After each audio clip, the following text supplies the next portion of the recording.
Hey guys, so today we're doing our hands-on session with the MB&F LMX. If you're familiar with the naming conventions of MB&F, you immediately know what's up when you hear the letter X. It tells you this is a 10th anniversary piece.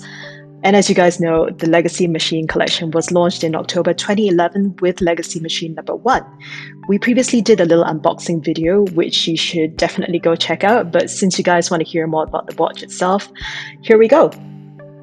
Max describes LMX as LM1 on steroids, and you can kind of see what he's getting at. Here are the two watches side by side, and there's definitely a lot of common DNA in that mix. Okay, granted, we're talking about a family of round watches with floating balance wheels and domed sapphire crystals. There's already a very distinctive look that's shared by all of them. But we're going to highlight two features that really link LMX with LM1, the twin dials and the vertical power reserve indication. Same as LM1, LMX has two indications of hours and minutes on two white lacquer dials.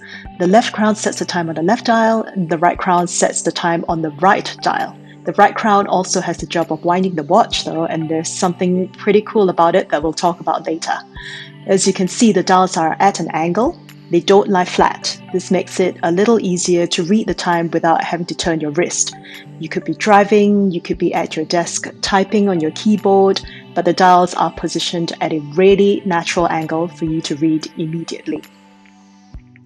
They do this by using gears with a conical profile, which is the most efficient way to do it, but can also be tricky because of the increased gear engagement surface.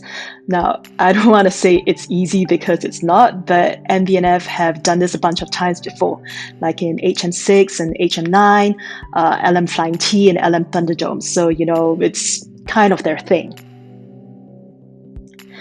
There's also the vertical power reserve indication, which was really fun in LM1, especially when they did the Xiahang performance art piece that used a little alien going to sleep and waking up to show how much energy was in the barrels.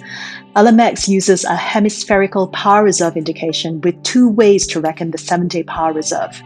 On one side of the hemisphere, you have a scale from 1 to 7, and on the other side, you have Monday to Sunday.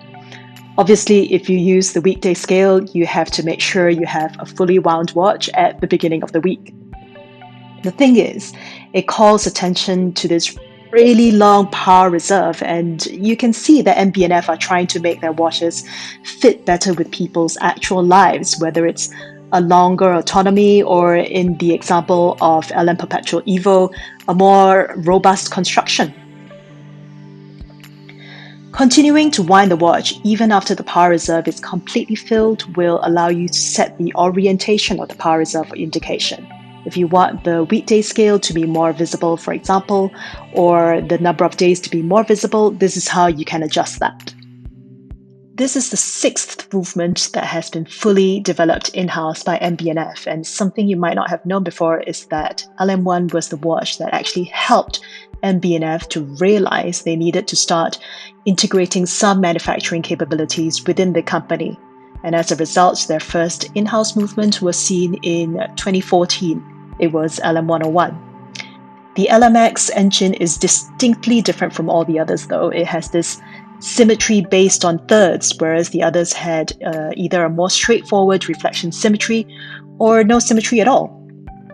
It's also more deliberate about its exposed components, and the construction itself generally looks less traditional. It's a sign that LMX is kind of the next stage of evolution for the Legacy Machine collection. So thanks for staying with us while we explored the MB&F LMX. Subscribe to our channel, and hope to see you guys soon for more exciting news from the home of watchmaking, only on WorldTempus.